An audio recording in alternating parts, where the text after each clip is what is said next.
The human who bought her. The auction room was filled with noise, shouting, laughing, and the cold sound of chains.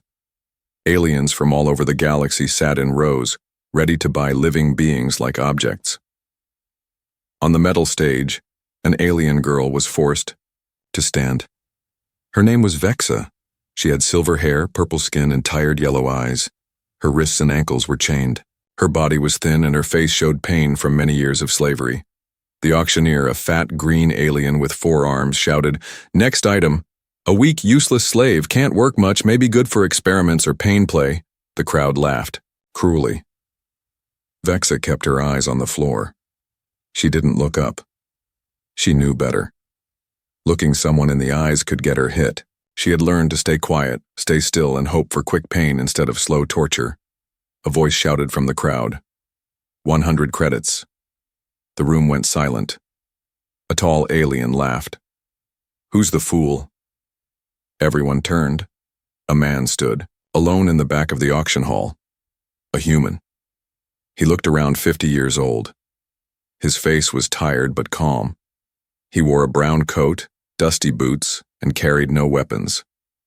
The auctioneer blinked. "Human, you bid?" The man nodded. "Yes, 100 credits." More laughter came. "Maybe he wants to test how fast she breaks, or maybe he's too old to find a real girl." Vexa didn't react. Her heart pounded. She had heard terrible stories about humans, how they broke aliens for fun, how they had no mercy. The auctioneer slammed his hammer. "Sold! To the human, the—" Guards unlocked Vexa's chains and pushed her off the stage. She fell hard on the floor. The human stepped forward and helped her stand. She flinched at his touch. "Don't touch me," she whispered. "I'm not going to hurt you," he said gently. She didn't believe him. They left the auction hall and walked through the dusty city. No one tried to stop them. No one cared. Vexa followed silently.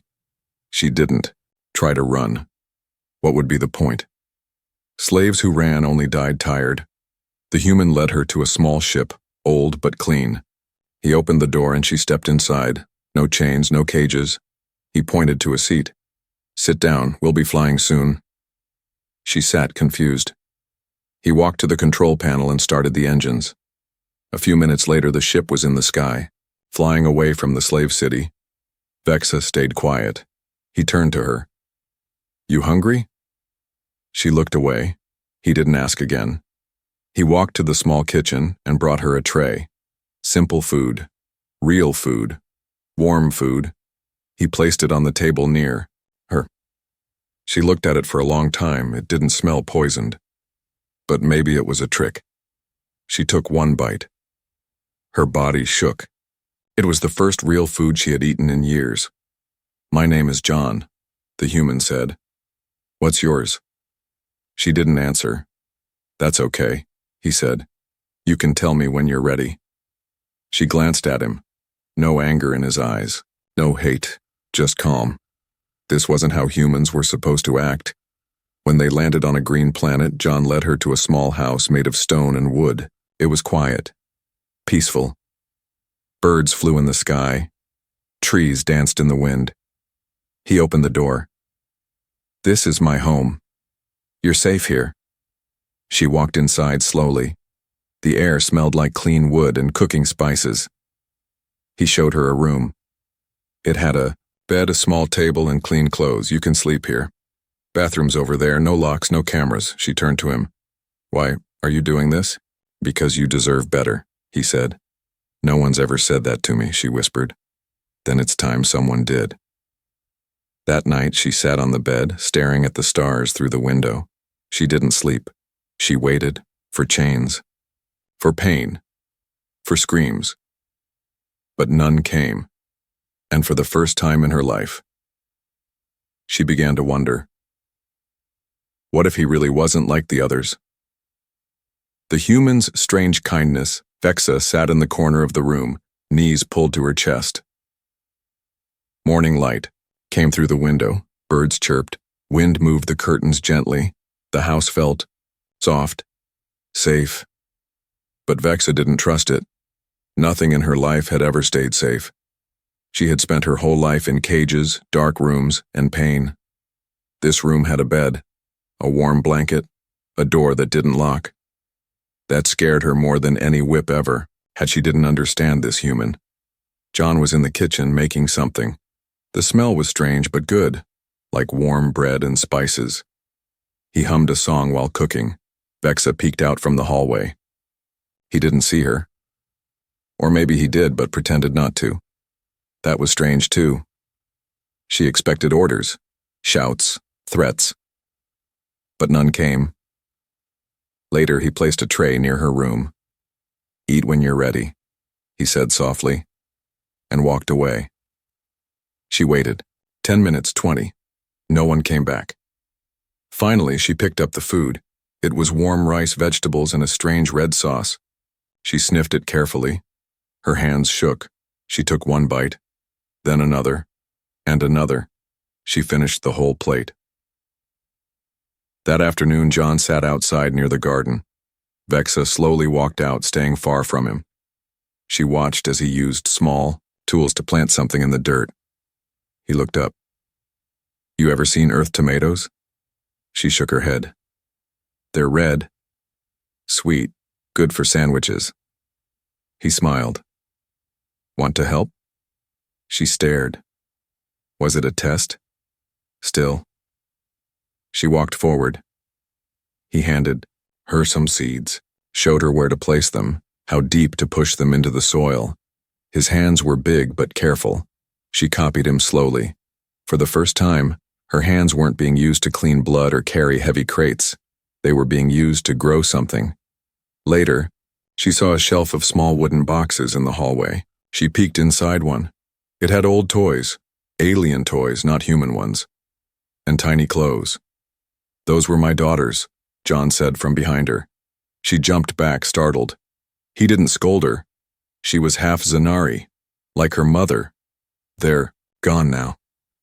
Vexa blinked. "You had a family?" "Yes," he said, eyes soft. "I lost them. A long time ago." "Why, help me?" she asked. "Because I couldn't help them," he said quietly. "And I don't want to fail again." That night, Vexa dreamed. Not of chains, but of gardens, of a child's laughter, of warm food, of a soft bed that didn't hurt her back. She woke up crying, not from fear, but because she didn't understand what was happening. The next morning, she found John fixing a broken part on his ship. She stood nearby watching. "Do you always help people?" she asked. He looked up. "Not always, just the ones who need it most. I don't deserve help," she whispered. He stood up and faced her. "Who told you that?" She looked away. "Everyone. They lied," he said. For a long moment they stood in silence.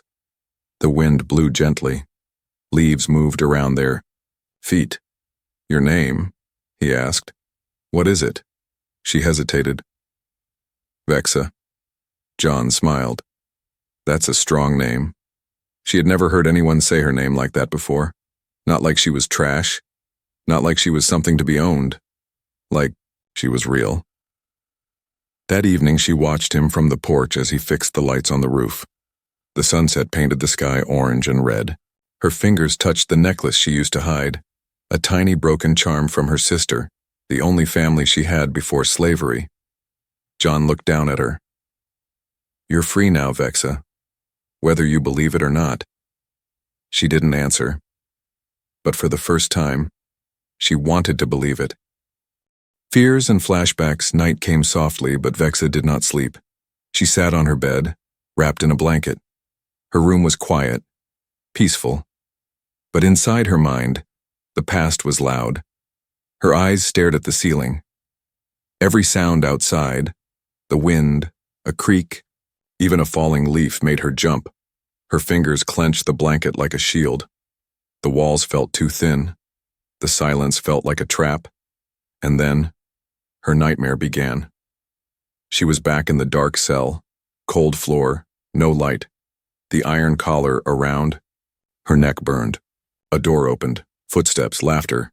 Rough hands pulled her forward. "You don't speak unless ordered," a voice shouted. Then came the pain. A whip. A metal rod. Screams. Not hers, someone else's, maybe her sister's. "Stop, please," she cried. Then a different figure entered.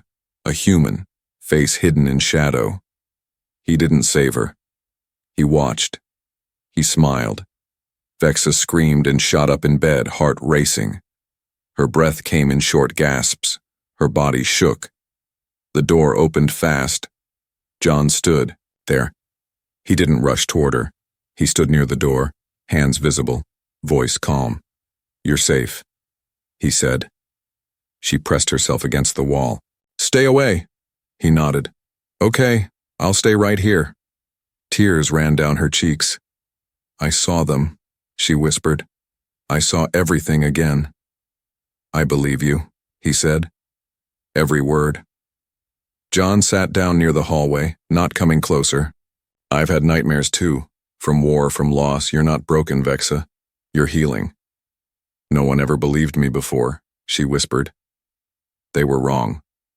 The next morning, she didn't eat. She just stood outside, arms crossed, watching the forest beyond the house. John came out holding 2 cups of warm tea. He placed one on the bench beside her. "No talking," he said gently. "Just company." She sat down slowly, sipped the tea. It warmed her throat and her chest. "Why don't you ask me questions?" she said finally. "I will," he replied.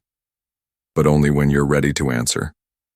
Later, she walked alone, into the woods near the house. The trees were tall and peaceful. Birds flew overhead. She walked slowly, feeling something she didn't understand. Quiet. She wasn't used to it.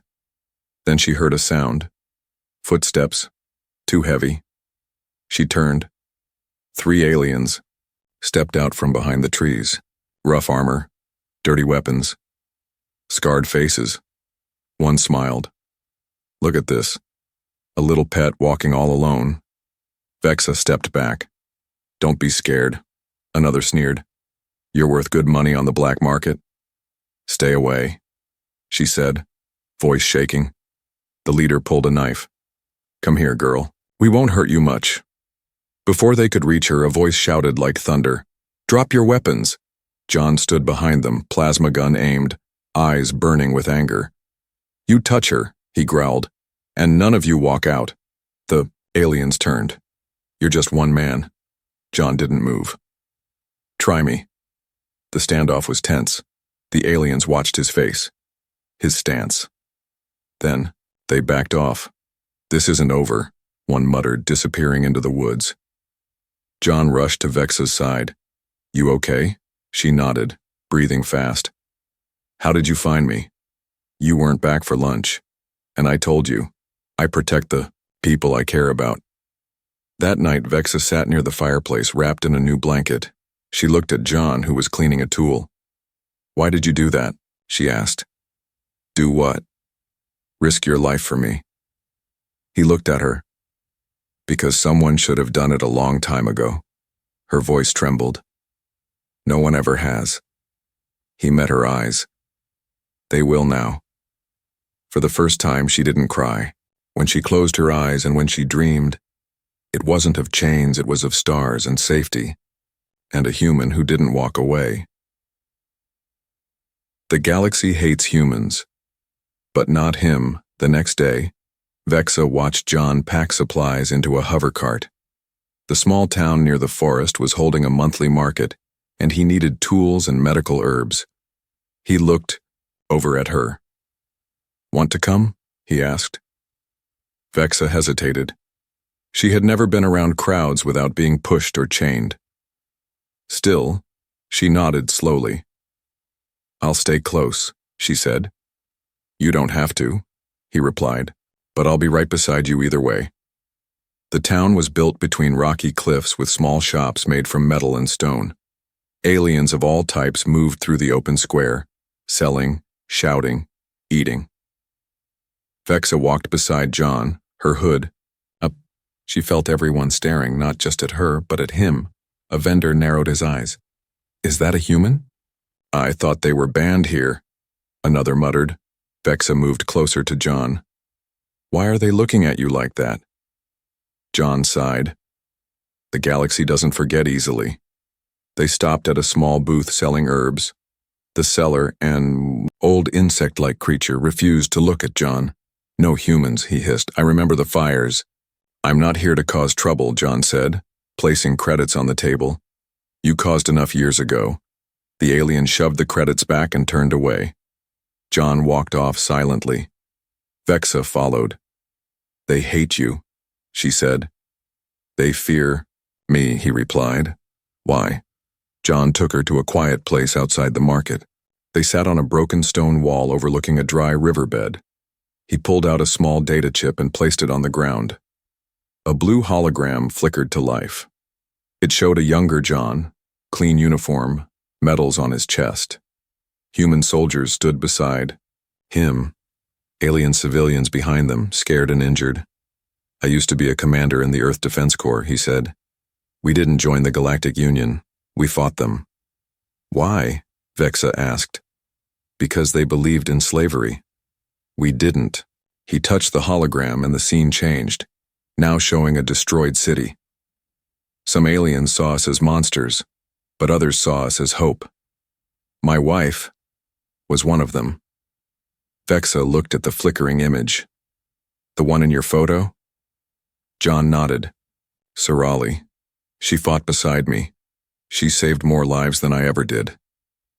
What happened to her? John's voice dropped. Raiders ambushed our convoy. She didn't make it. Vexa didn't know what to say. She looked at her hands. I'm sorry. So am I, John said. As they walked back, a group of alien guards stopped them. Human, the officer said coldly. Identification. John showed his badge. The guard scanned it and froze. You're Commander Keller? Yes, John said. The guards looked at each other. One saluted. Apologies, sir, didn't realize. They moved aside quickly. Vexa blinked. They were scared of you. They remember Loran 6, he said. We evacuated thousands there. I lost my arm in that battle. Vexa looked at him. Why didn't you tell me you were important? Because I'm not, John said. I'm just someone trying to do the right thing. Back at the house, Vexa sat near the fire, deep in thought. All my life I heard humans were beasts, she said, that they destroy everything. But they destroyed slavery. John nodded. Some of us still believe in fighting evil, even if we're hated for it. She looked at him. You saved me without even knowing who I was. I didn't need to, he replied.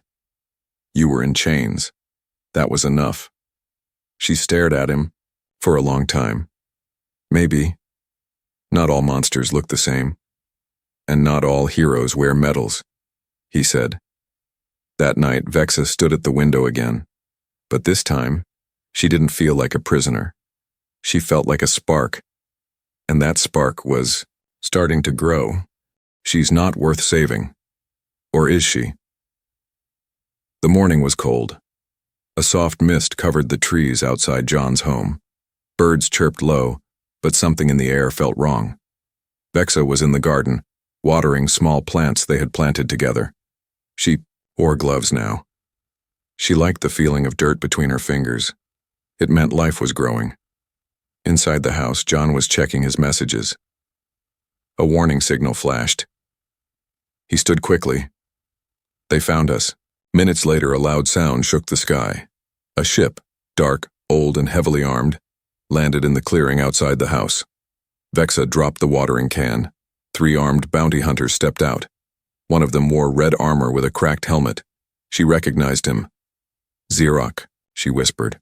The one who had tortured her years ago, sold her, beat her sister, and now he was smiling again.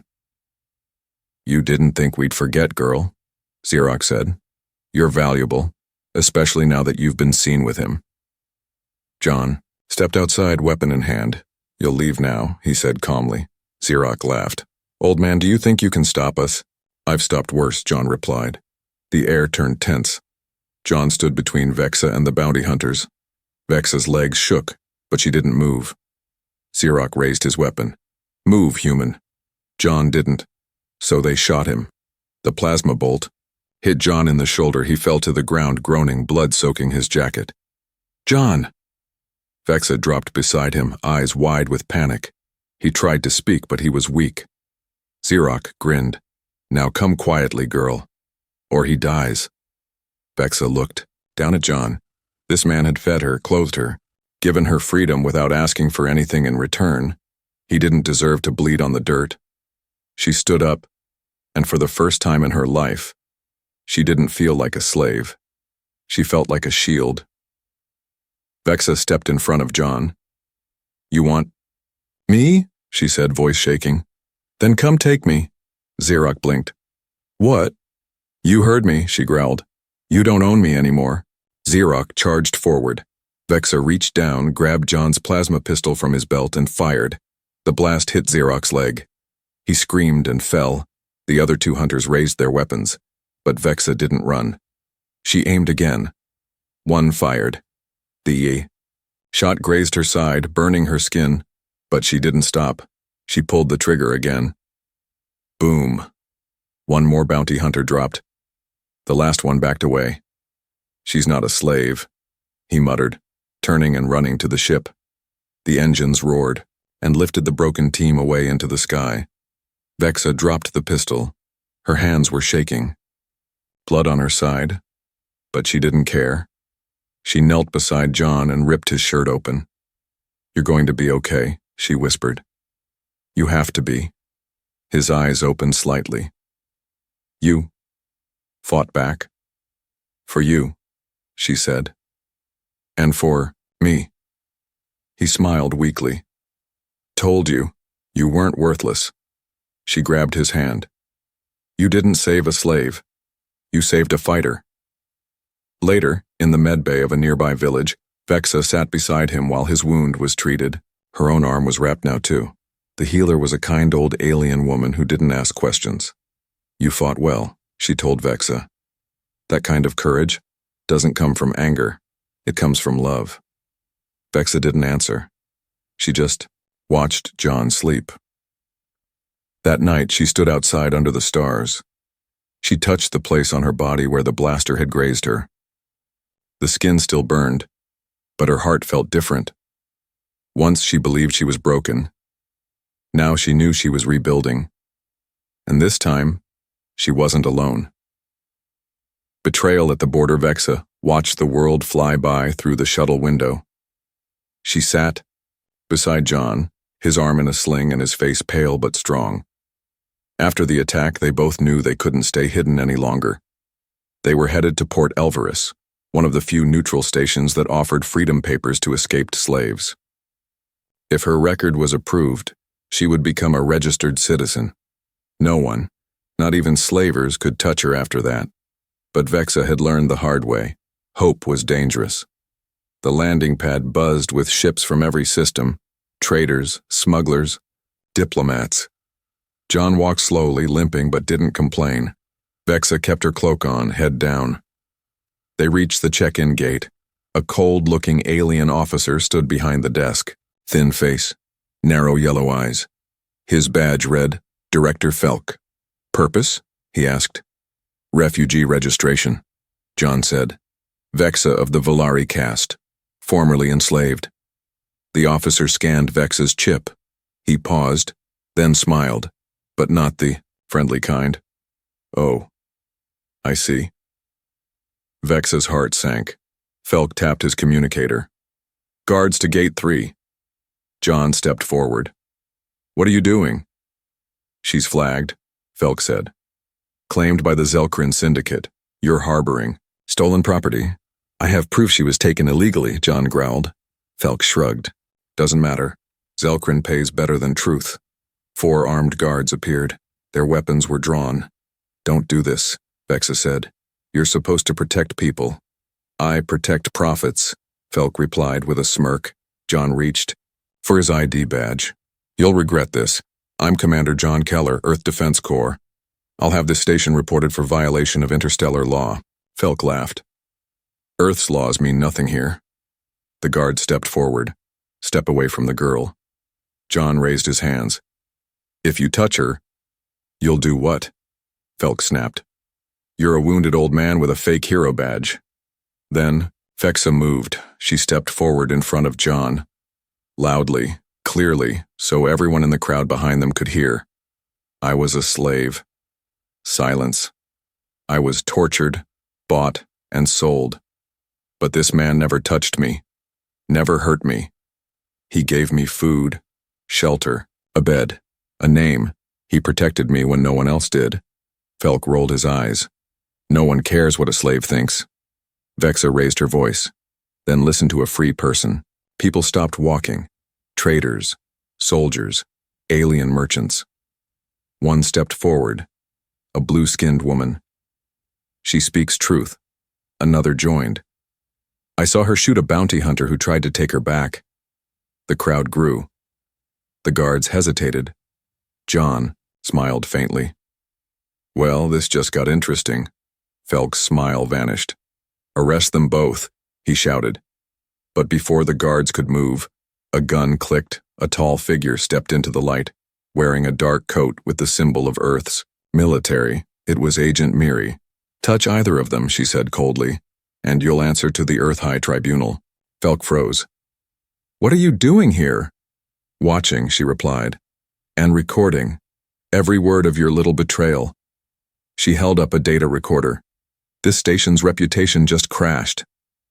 The guards backed off. Felk growled and turned to leave, but Miri stopped him. Don't worry, she said. Zelkrin will know you failed. I'm sending them your message logs. His face turned pale. Vexa looked at John. He gave her a nod. You did that. Later, inside the refugee office, a young alien handed Vexa a small glowing badge. Her name. Her status free citizen. She held it in both hands. It felt like fire and light. Do you want to add a surname? The clerk asked. Vexa thought for a moment, then said, Yes, Vexa, Keller. John turned to her, surprised. She smiled. If you don't mind, his eyes were glassy, I'd be honored. The price of freedom. Vexa stood on the rooftop of the refugee center, holding the glowing ID badge in her hand. Her name was printed in firm, clear letters. Vexa Keller. Status. Free citizen. She turned it over again and again like it might vanish, if she stopped looking. Inside her chest, everything felt strange. For so long, she was property. Nothing. A number. A tool. A thing. Now, she was someone. But freedom wasn't light. It was heavy. John sat on a bench inside the center, sipping something warm. His arm was still healing from the bounty hunter fight. He watched Vexa through the glass.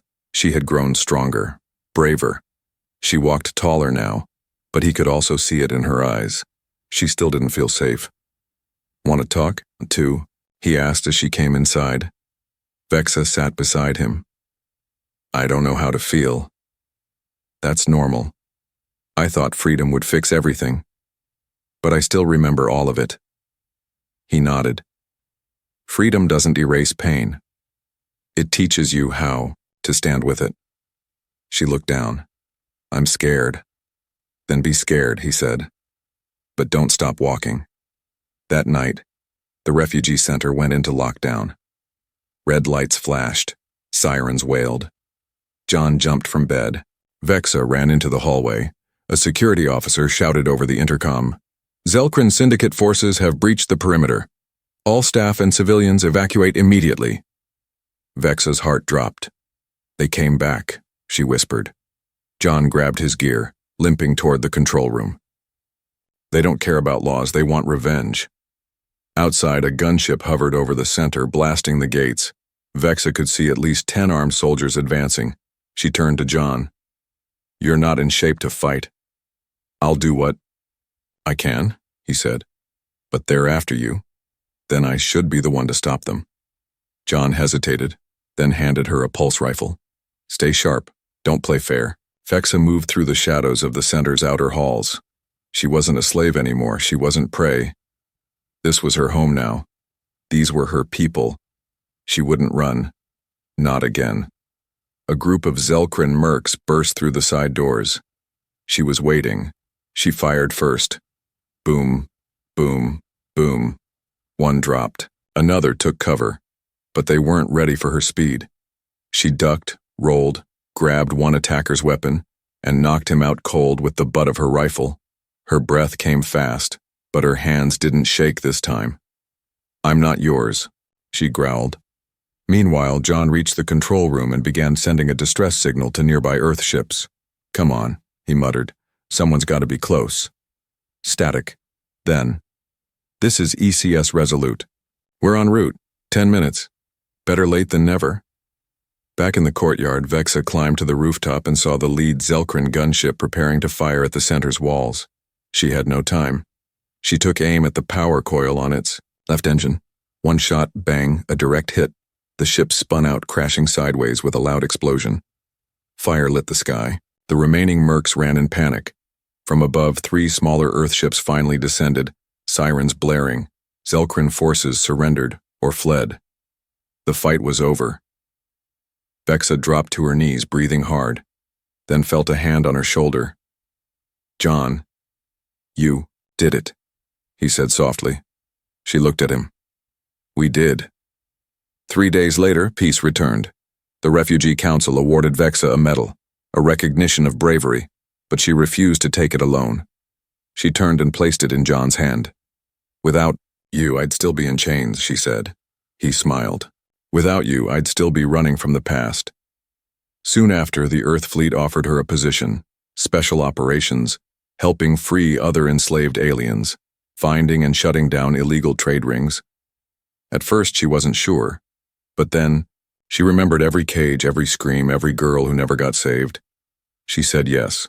Her first mission was deep in Syndicate space, a slave camp disguised as a mining facility. She led the team in. She fought like a storm. They freed 35 prisoners. Some couldn't speak. But one small child, half-starved, looked up at her and whispered, "Are you an angel?" Vexa knelt, down, tears in her eyes. "No," she said. "I'm just someone who was saved once too." Months later, she stood on a stage at the Galactic Right Summit. Billions watched her on screens across planets. She wore no makeup, no armor, just a simple gray uniform and her badge. "My name is Vexa Keller. I was born into chains. I was told I had no worth. But one man, a human, chose to see me differently. He didn't save me because I was special. He saved me because I was suffering, and because no one else would." Today, I ask the galaxy, what would change if more of us did the same? Freedom is not a gift. It's a fight, and I will fight for those still waiting to be seen. The crowd rose in silent respect, even those who once hated humans. Later backstage, John waited in his chair. She walked up and hugged him without saying a word. He looked at her with pride. "You made it." She nodded. "And I'm not done yet." He placed something in her hand. Her old collar, broken. She looked at it, then tossed it into a fire pit nearby. It burned, and so did her past. Gone. As the stars blinked above, Vexa and John stood on the ship's deck once more, staring into the unknown. "Where to next?" he asked. She smiled. "Wherever someone needs to be saved, the end."